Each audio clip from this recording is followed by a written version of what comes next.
지난번 대법원에서 강제징용 배상 판결을 한 일이 있습니다.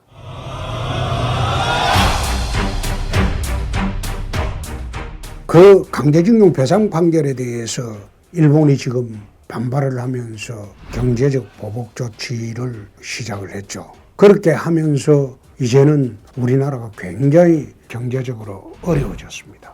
제가 유튜브를 통해서 몇 번 한일 관계가 이렇게 전개가 되면 일본이 경제보복으로 들어올 것이다. 내가 그 이야기를 지난 1월부터 해왔습니다. 지금 미중 무역전쟁에서 우리가 참 선택을 하기가 난감하게 돼 있는 상황에서 일본까지 경제보복이 들어오면 그야말로 대한민국은 5대 경제폭풍에 시달릴 것이다. 이 퍼펙트 스톰이라고 하죠. 무역전쟁, 금융긴축, 그리고 브렉시트, 그리고 중국 리스크와 일본 리스크까지 겹친 지금 퍼펙트 스톰에 와 있습니다.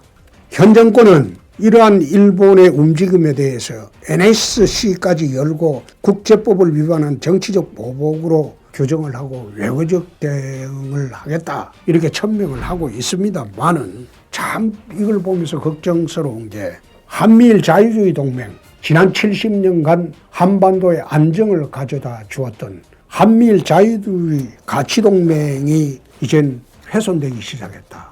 그렇게 되면 정말로 한국은 경제면에서나 안보면에서 힘든 시간이 다가오고 있다. 2018년도 국방백서에서 한일 양국은 자유민주주의와 시장경제의 기본가치를 공유하고 있다. 이 표현을 2018년도 국방백서에서 삭제를 했습니다.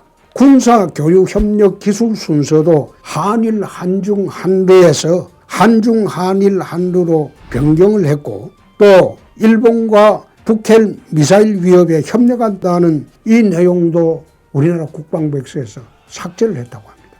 마찬가지로 일본 향후 10년 안보정책을 담당하는 2018년도 방위대강, 일본에서 말하는 국방백서죠. 여기에서 안보협력 추진 대상국을 명기하면서 한국의 순서를 미국, 호주, 인도, 동남아 국가에 이어서 5번째로 밀어버렸어요. 2013년도 방위대강에는 미국 다음 바로 한국이었습니다. 또 2018년도엔 한국에 대해서 미국의 동맹국으로 기본적 가치와 안보상 이익을 공유하는이라는 이런 표현도 일본에서도 삭제했습니다. 그만큼 한일 관계가 어려워져 가고 있다. 이렇게 된 배경을 보면 이 좌파 정권이 문재인 대통령이 3.1적 기념사에서 관속에 이미 들어가 있던 친일 청산을 다시 끄집어내기 시작해서 친일 세력, 친재벌, 우파 세력 이렇게 모두 청산 대상으로 하겠다는 그런 엄험한 속셈을 드러나면서 시작을 했습니다. 이 정권을 저는 주사파 정권이라고 이야기한 적이 있습니다. 이 전대협 주사파 정권의 정신적인 근원은 NL노선입니다. 이 NL노선은 분단 지속과 재벌 종속 경제체제의 건재에는 불충분한 친일 청산과 신식민지 유산 때문이라고 그들은 주장을 해왔습니다. 더 철저하게 NL 정신에 투철하겠다는 그런 의지의 표현이죠.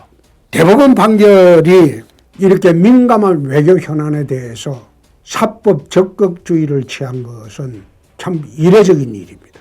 원래 미국, 프랑스, 일본 등 선진국도 민감한 외교 사안에 대해서는 사법기관이 사법 자제주의를 택하고 있는데 우리 대법원이 징용 판결에 대해서 사법 적극주의를 채택해서 이젠 외교 문제에 대해서도 적극적으로 법률적 재단을 하겠다고 선언을 했습니다. 그러면 이 상황에서 우리가 어떻게 대처를 해야 되느냐. 지금 한일 경제전쟁에 들어가면 우리는 정말로 불리합니다. 우리의 경제 규모는 일본의 3분의 1밖에 되지 않습니다. 만약 일본이 무기 전용 우려가 있는 물자를 통제하는 전략물자 통제체제의 캐치올 규제를 통해서 한국 수출품의 거의 모든 품목을 규제 대상으로 삼을 때는 참으로 우리는 어려운 상황이 올 수가 있습니다. 일본은 참고로 작년 중국과는 2천억 위안 33조 원이죠. 통화 수합 체결을 했지만은 한국과는 2015년도 이후에는 통화 수합을 중단을 해왔습니다. 일본은 또 한국에 대한 금융대출금 69조 원의 만기 연장을 거부를 하면서 금융 압박도 시작이 된다면 참으로 대한민국은 금융 기술면에서 아주 어렵게 경제가 진행이 될 것입니다. 그럼 어떻게 대처할 것이냐?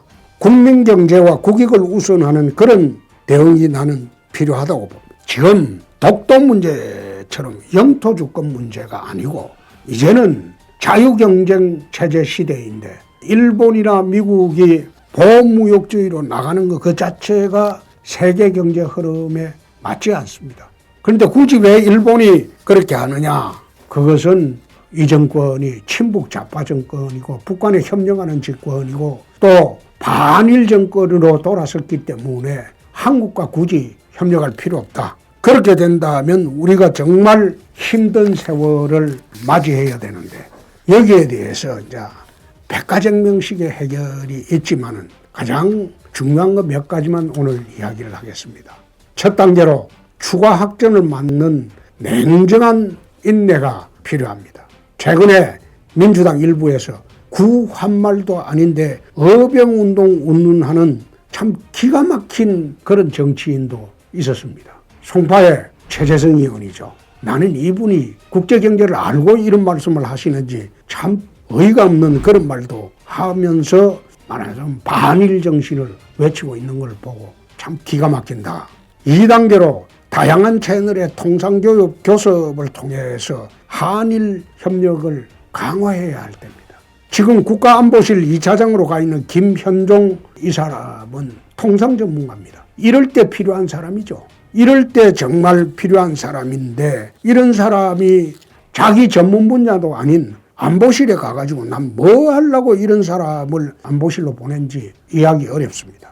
참고로 중국은 남경 대학살로 30만 명 이상이 학살을 당했고 중일전쟁을 일으켜가지고 수백만, 천만 이상이 피해를 입어도 일본과 화해를 하면서 정부 차원이든 민간 차원이든 그 어떤 배상도 없이 화해를 했습니다.